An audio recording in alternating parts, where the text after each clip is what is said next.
Tiene la palabra el diputado Armando Zabaleta. Muchas gracias, señora presidenta. Con este proyecto pretendemos darle un empujón más a la construcción histórica, cultural de nuestra provincia en lo que hace a sus actores históricos. Claramente la historia que nos han relatado y nos han enseñado y que ha sido absorbida por nosotros es uno de los aspectos fundamentales que nos han forjado como comunidad. Entonces, la historiografía, que es una herramienta esencial a los fines de cumplir la tarea de la construcción ciudadana. Si podemos decir que si los pueblos son el producto de sus historias y de su pasado, habría que atender a qué historia han consumido o hemos consumido para ser la sociedad que somos. Norberto Galazo, en su ensayo La larga lucha de los argentinos, inicia diciendo: la historia es el relato de los sucesos, así como de sus encadenamientos ocurridos en el pasado. Esa reconstrucción se sostiene en el conjunto de testimonios que prueban la verdad de los hechos que se relatan, tanto se traten de documentos públicos o privados, datos objetivos, memoria de testigos, etc. La acumulación y el ordenamiento de esos materiales constituyen la heurística. La interpretación de ese cúmulo informativo establecido es como se articulan los sucesos entre sí, constituye la hermenéutica. Son las dos columnas o los dos pilares básicamente de la historia. Respecto a la heurística, pueden darse dos tipos de desviaciones, dice Galazo. La primera, cuando el historiador omite lisa y llanamente determinados hechos, como si no hubiesen ocurrido. La segunda, cuando se relatan acontecimientos cuya veracidad resulta discutible o no se los apoya con la fuente documental que los certifica. Pero más graves son los equívocos y las confusiones producidas en el campo de la hermenéutica. Aquí ya no se trata de desviaciones ocasionales, sino que toda interpretación que se desarrolla naturalmente cada historiador se encuentra teñida por su particular cosmovisión ideológica. El pasado ocurrió de una sola manera, pero el juicio acerca de lo sucedido, sea favorable o desfavorable, varía según la escala de valores del relator. El historiador no puede contar el pasado sin someter los hechos a su propia lente ideológico. La historia, se ha dicho, es la política pasada, así como la política es la historia de hoy, la historia presente. Por esta razón y dada la existencia de diversas ideologías confrontando en la Argentina, se manifiestan distintas corrientes historiográficas, lo que han hecho a distintas formaciones o miradas de los argentinos. Por lo dicho, dice Galazo, no condenamos a los historiadores por tendenciosos o parciales, sí en cambio les reclamamos que se reconozcan como tales.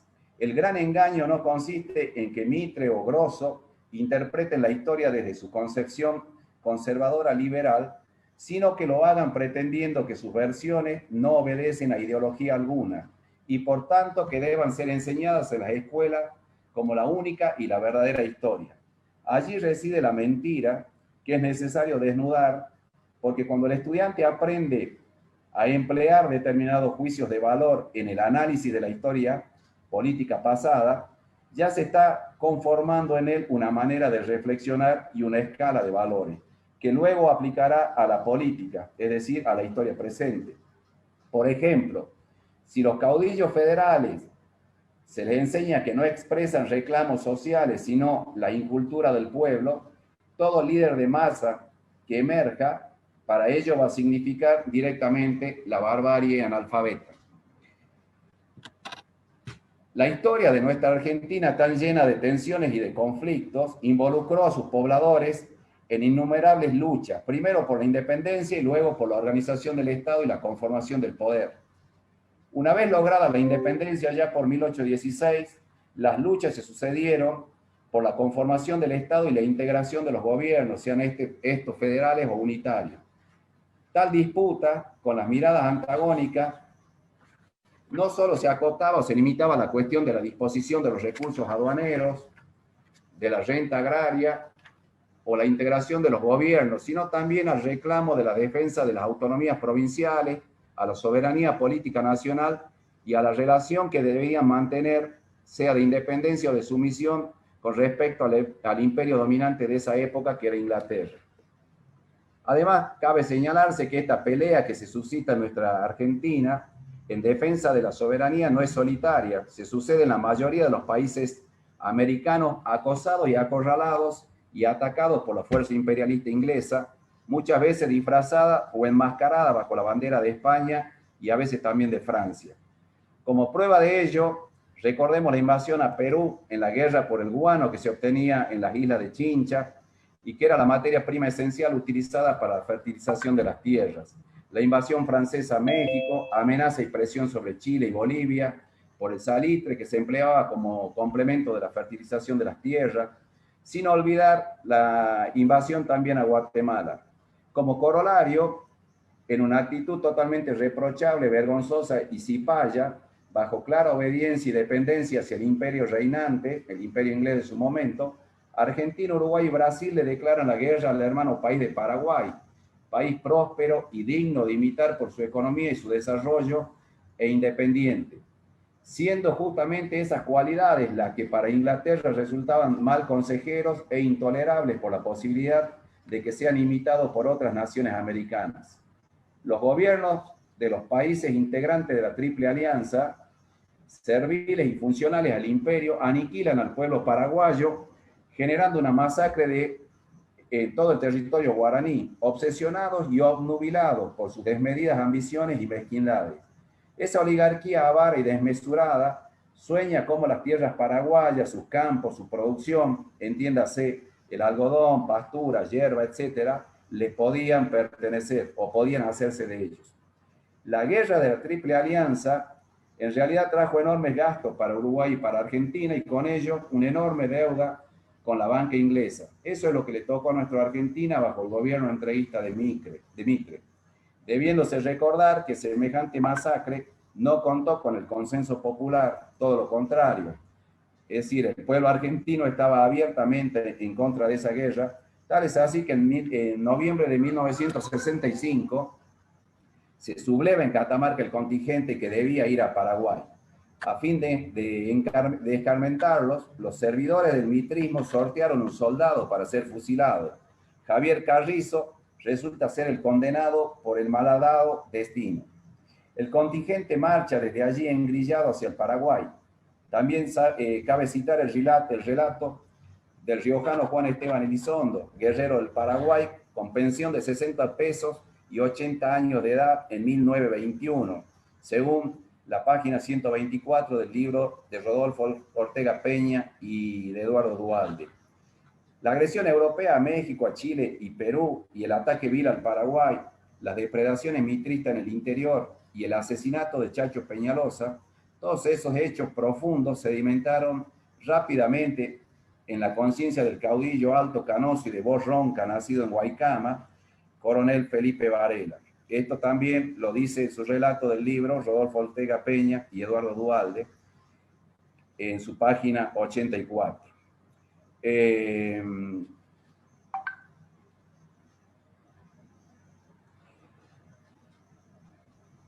Justamente durante la avanzada europea sobre México, Perú, Bolivia y Guatemala, resurge el Congreso de las Américas, en la que solo Argentina decide no acompañar, rechazando la unidad de las hermanas naciones y adoptando una posición antagónica, al hacer saber que las naciones europeas son necesarias, que nos protegen y asisten financieramente y que no hay razón de combatirla, mucho menos en una conformación americana, ya que cada una de nuestras naciones americanas es independiente y tal estructuración no es necesaria. Rufino Elizalde, 10 de noviembre del 62, es decir, claramente desconocían la Unión Americana como política de gobierno, como estructura o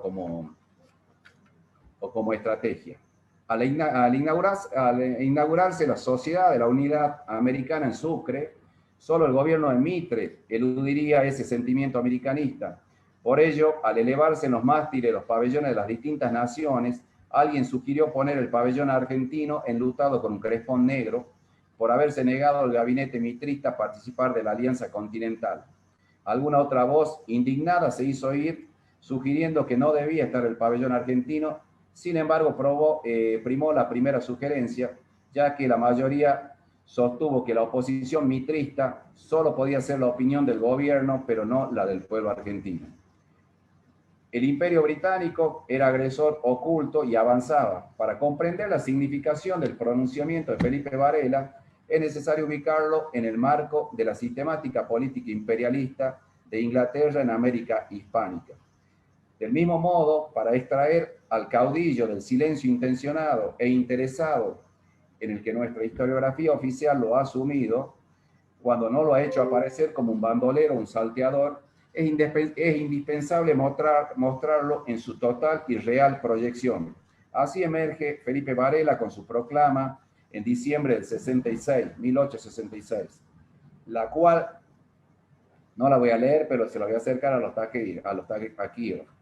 Felipe Varela se presentaba en la lucha como defensor y representante de la Unión Americana. Todas sus banderas y el manifiesto publicado desde Potosí sostenían los principios de la unidad americana. De la vida y de la historia del caudillo catamarqueño surge su lucha por la unidad americana y el respeto por la Constitución, continuando Varela las luchas de Chacho Peñalosa, de Facundo Quiroga, requiriendo un verdadero federalismo, el respeto por las autonomías provinciales y la conformación de la Unión Americana como remedio repelente al insistente asedio y acoso de las fuerzas europeas.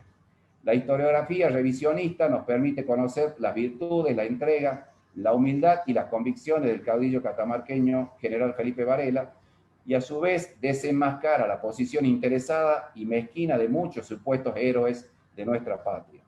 En nuestra provincia se pretendió resarcir al caudillo catamarqueño de las acusaciones proferidas por la historiografía oficial mitrista y de Sarmiento, sancionando la ley 5245, la cual declara el día 4 de junio día de homenaje a la memoria del caudillo coronel Felipe Varela, y dispone que ese día, como parte de la conmemoración, se celebre en cada uno de los establecimientos escolares de todo el territorio de la provincia un acto central, como así también la obligatoriedad de distribuir a cada establecimiento escolar una biografía de Felipe Varela o una reseña sobre los aspectos fundamentales y trascendentes de su vida e ideario, y como así también que a través del Ministerio de Educación, de Cultura y Ciencia y Tecnología se incorpore en la currícula escolar de los distintos niveles de la enseñanza obligatoria del pensamiento federal de la Unión Americana del coronel Felipe Varela. Pero la realidad es que la voluntad emanada de esta legislatura provincial no tuvo el eco correspondiente por parte de quienes debían actuar, y el caudillo catamarqueño sigue siendo un desconocido para muchos provincianos y un bandolero para otros. Insistiendo con la postura de darle al general Felipe Varela el lugar que se merece, otra provincia como La Rioja se lo ha dado y lo ha reconocido por ser uno de los hombres más ilustres y distintivos de nuestra provincia. Entendiendo que nuestro pueblo debe ser agradecido de sus luchas, de su entrega y continuadores en la defensa de esos ideales, cabe hacerle un reconocimiento. Reconozcamos que los pueblos que desconocen o mal conocen su historia están condenados a no encontrar su horizonte. A Argentina toda y a Catamarca en particular le cabe la obligación, y a su pueblo la necesidad de conocer la realidad de su historia para exaltar y rememorar a sus reales y verdaderos héroes. Alguien alguna vez dijo: la única verdad es la realidad, y creo que eso es lo que hay que, de alguna manera, sacarle la hojarasca, la mentira de la historia oficial, y poner a Felipe Varela como uno de los principales héroes de nuestra Catamarca y darle el lugar que se merece. En síntesis, esto no es algo nuevo, son muchos los que vienen empujando y peleando por el reconocimiento de Felipe Varela, de su lucha, de su vida, de haber dejado justamente su vida, de morir tan joven exiliado, y por ahí nosotros nos olvidamos de esa historia, de la verdadera historia, y el revisionismo nos está dando esa posibilidad de conocer realmente lo que ha sido, hacer una abstracción y erradicar la historia oficialista y malintencionada, mal contada, mal relatada, y allanarnos a la documentación histórica, a los hechos reales y verdaderos, y ponerlo a Felipe Varela en el lugar que se merece y que toda Catamarca le debe dar. Muchas gracias, señora presidenta, eso es todo.